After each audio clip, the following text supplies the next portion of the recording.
आर्यांशी के बारे में भी सैंडी को बता रखा था। मैंने उससे हर चीज क्लियर कर रखी थी, वो भी स्प्लिट विला 16 में कई कंटेस्टेंट पर फेक कनेक्शन बनाने और शो से पहले ही रिलेशनशिप में होने के एलिगेशन लग रहे हैं। लेकिन इन सब के बीच सबसे ज्यादा जिस नाम की चर्चा हो रही है वो है दीप्तांशु सैनी की। शो में कनेक्शन और लव का गेम खेलने आए दीप्तांशु पर तब सवाल उठने लग गए जब शो से बाहर आते ही उन्होंने आर्यांशी के साथ फोटो सोशल मीडिया पर शेयर करना शुरू कर दिया था। बस फिर क्या था, फैंस और व्यूअर्स ने तुरंत उन्हें फेक कंटेस्टेंट कहना शुरू कर दिया। लोगों का कहना है कि अगर दीप्तांशु शो से पहले रिलेशनशिप में थे तो फिर MTV विला 16 में लव कनेक्शन बनाने क्यों आए। सोशल मीडिया पर भी ये मुद्दा तेजी से वायरल हो गया और दीप्तांशु को भी काफी ट्रोलिंग का सामना करना पड़ा इसके बाद। लेकिन अब दीप्तांशु ने चुप रहने की बजाय अपने ब्लॉग में खुद सामने आकर इन सभी एलिगेशन का जवाब दिया है और अपनी साइड की पूरी स्टोरी सामने रख दी है। गाइस, दीप्तांशु की छोटी सी क्लिप आपके सामने रखते हैं। अगर पूरा वीडियो देखना हो तो दीप्तांशु के YouTube ब्लॉग में देख सकते हैं। गाइस, तो मैंने उनको भी क्लियरली बोला था कि मुझे आर्यांशी पसंद है, लेकिन उन्होंने मुझसे ये बात पूछी, अगर तुम्हें शो के अंदर डालते हैं तो क्या तुम किसी के लिए फील कर पाओगे। मैंने ऑब्वियसली कर पाऊंगा क्योंकि मैं उसके साथ रिलेशनशिप में नहीं हूँ। ये बोलने के बाद ही मैं शो के अंदर सिलेक्ट हुआ था। मैंने आर्यांशी के बारे में भी सैंडी को बता रखा था। मैंने उससे हर चीज क्लियर कर रखी थी, वो भी डिटेल में। दोस्त दे रही है जो रील्स आ रही है मेरे अगेंस्ट में कि मैं रिलेशनशिप में था, वो फोटोज जो है वो स्टोरीज पे मैंने डाली है शो से बाहर निकलने के बाद। वो रील्स वाले डालने वालों से पूछो कि शो से पहले की कोई फोटोज है आर्यांशी और मेरी, अगर है,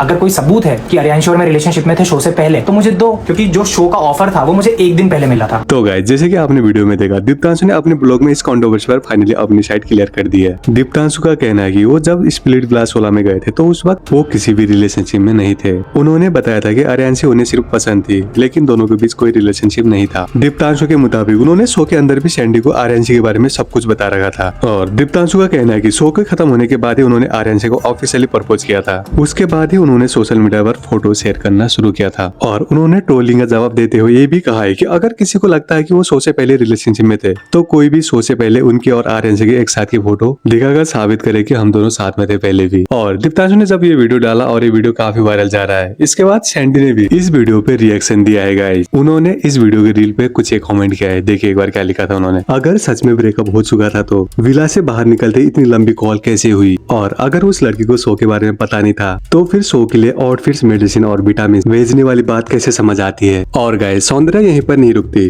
उन्होंने अपनी इंस्टाग्राम स्टोरी पे अपनी फीलिंग्स और फ्रस्ट्रेशन को क्लियरली एक्सप्रेस किया है। सौंदर्या लिखती है, जब दीप्तांशु ने शो में उन्हें अपना पार्टनर चूज किया था तब उन्हें भी पता था कि सौंदर्या का करियर भी इस जर्नी से जुड़ा हुआ है, लेकिन शो से बाहर आते ही गर्लफ्रेंड को फ्लर्ट करने की वजह से लोगों ने उनकी जोड़ी को सपोर्ट करना बंद कर दिया और बिना वजह सौंदर्या का नाम भी कंट्रोवर्सी में घसीट लिया गया। स्प्लिट विला के आगे एपिसोड आएंगे तब सच खुद सामने आ जाएगा और हर किसी को अपना एक्शन का जवाब मिल जाएगा, सौंदर्या का कहना है इस स्टोरी से। और इसके बाद दीप्तांशु ने भी इसका रिप्लाई करते हुए एक वीडियो में कुछ एक है दोस्तों।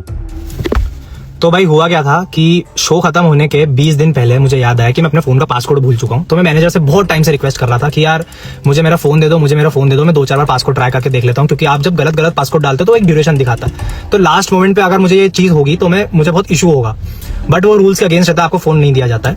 ये बहुत सारे कंटेस्टेंट जानते हैं, ऑलमोस्ट बहुत सारे जानते हैं, सारे जानते हैं कि मेरे साथ ये इशू हुआ था। और फिर जब मुझे फोन एक्चुअली में मिला तो ऑलरेडी मैनेजर्स ट्राई कर चुके थे 1-2 पासकोड। जब मैंने डाला तो उसमें फिर से एक ड्यूरेशन दिखा दी अच्छी खासी, आधे घंटे 1 घंटे की। फिर मैंने एक और बार ट्राई करा तो और लंबी ड्यूरेशन दिखा दी। मैंने गाड़ी में बैठ के जब ड्राइवर का नंबर मांगा, रात के 2 से 3 बज रहे थे, जब हम शो से फ्री होके फाइनली घर जा रहे थे, जब हमें फाइनली फोन मिल गया था, तो मैंने ड्राइवर के फोन से मेरी मम्मी को कॉल लगाया। मेरी मम्मी ने रात के 2:30-3 बजे अननोन नंबर देख के फोन उठाया नहीं। फिर मैंने अपने दोस्त को कॉल लगाया, क्योंकि मुझे एक दोस्त का नंबर याद था, उसका पेंटा 5 से एंड होता है नंबर, तो मुझे उसका नंबर याद था। मैंने उसका कॉल लगाया तो उसने भी फोन नहीं उठाया, क्योंकि वो सो गया होगा, पता नहीं जो भी रीजंस रहे होंगे। मैंने फिर एयरपोर्ट पे पहुंच के मोहित के फोन से आर्यांशी को कॉल लगाया। आर्यांशी ने मेरी मम्मी को कॉन्फ्रेंस पे लिया और कॉल पे सिर्फ आर्यांशी नहीं, 4 लोग थे कॉन्फ्रेंस पे, जिनसे मैंने 2 घंटे नहीं 1-1.5 घंटे बात करी थी, क्योंकि मेरा फोन था लॉक्ड। फाइनली मेरा फोन खुल गया। फोन का पासकोड था 4444, आपको ही बता देता हूँ। तो फोन फाइनली मेरा खुल गया। उसके बाद मैंने बात करना चालू कर लिया, अपनी मम्मी घर पहुंच गया फाइनली मैं। तो ये पिक्चर हुई थी कि फोन पे मैं क्यों लगा हुआ था। यार देखो, अभी मैंने अभी सैंडी का ब्रॉडकास्ट देखा, और डायरेक्टली बात करता हूँ, सैंडी का ब्रॉडकास्ट देखा मैंने। उसमें उसने बोला कि कुछ जो लोग सपोर्ट करते थे वो हेट करते हैं अब, और कुछ करियर को लेके कुछ चीज़ें हुई है मेरी वजह से। तो मैं आपको एक चीज़ क्लियर कर देता हूँ कि मैंने जो अभी वीडियो डाली है वो मुझे हेट मिल रहा था बहुत टाइम से, और आपने कभी भी मुझे कोई सी चीज़ क्लियर करते हुए नहीं देखी होगी कि मैं ऑनलाइन आके सोशल मीडिया पे आके चीज़ें क्लियर कर रहा हूँ। ये फर्स्ट टाइम है कि मैंने क्लियर करी, क्योंकि जो चीज़ सच नहीं है वो मुझे बोलना पड़ेगा जब वो बढ़ जाएगी। तो अब वो बढ़ गई थी तो मैंने उसको लेकर वीडियो बनाई, किसी को हेट मिले इसलिए वीडियो नहीं बनाई। दूसरी चीज़, अगर सौंदर्य को हेट मिल रही है वो मेरी हेट है, और अगर मुझे हेट मिल रही है वो उसकी हेट है, क्योंकि हमने वहाँ पे एज अ कनेक्शन खेला है और मेरे सौंदर्य से जो भी चीज़ें थी, रिलेशन थे, जो भी थे, वो गुड टर्म्स पे हैं, बैड टर्म्स पे एंड नहीं हुए। तो बस इतनी सी बात है कि मैं क्यों चाहूँगा कि किसी का करियर या फिर कुछ भी हो। अभी मैंने सैंडी की स्टोरी देखी, उसने डाला है कि करियर को लेके फिर से, तो अब ये पर्सनल तो कुछ चल नहीं रहा है कि वो मुझे पर्सनली टेक्स्ट कर रही है, मैं उससे पर्सनली टेक्स्ट कर रहा हूँ, सब चीज़ें सोशल मीडिया पे चल रही है। तो मैं सोशल मीडिया पे ही आपको आके एक चीज़ और बता रहा हूँ कि मैं अभी की अभी शेट्टी डॉन को कॉल लगा रहा हूँ और ये चीज़ क्लियर करूँगा, क्योंकि गलती उसकी भी नहीं है, उसको भी चीज़ें नहीं पता थी। अब मैं उससे चीज़ें डायरेक्टली क्लियर करूँगा, क्योंकि हमारा गुड टर्म्स पे खत्म हुआ था और मैं चाहता हूँ कि वो गुड टर्म्स पे रहे मेरे साथ हमेशा।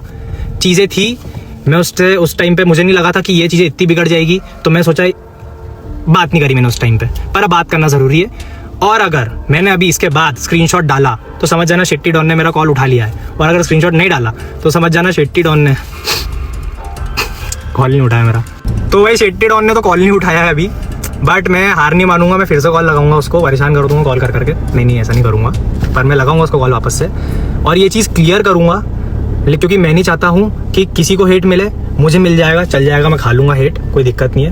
पर और ऐसा नहीं कि मैं यहाँ पे बहुत अच्छा बनने की कोशिश कर रहा हूँ, ऐसा कुछ भी नहीं है। मेरी पास्ट स्टोरीज बताएगी कि मैं कभी भी कंट्रोवर्सीज नहीं चाहता हूँ, और कोई मेरे अगेंस्ट में कुछ बोलता है। मेरे को ऐसे बहुत सारे कमेंट्स भी आए हैं स्प्लिट्सविला के कंटेस्टेंट्स के, जो मेरे बारे में उंगली करते हैं, कुछ उल्टा सीधा लिखते हैं, लेकिन उनको कभी भी रिप्लाई नहीं देता हूँ।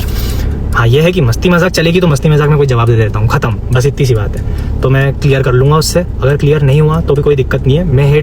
मुझे हेट आ रही है, मुझे गलत समझ रहे हो, मैं अपने साइड से क्लियर कर दूंगा, मेरे साइड से उसको उधर हेट नहीं जानी चाहिए, खत्म बात। तो गाइस, सौंदर्या दीप्तांशु यार आर्यन के बीच की पूरी कंट्रोवर्सी आपके सामने खुलकर रख दी है हमने। आपको दोनों साइड की स्टोरी अब पता है। अब आप बताइए कौन सही है कौन गलत इसमें। बाकी सारी रियलिटी शो की सारे अपडेट के लिए हमारे चैनल लाइव 24 में बने रहे गाइस।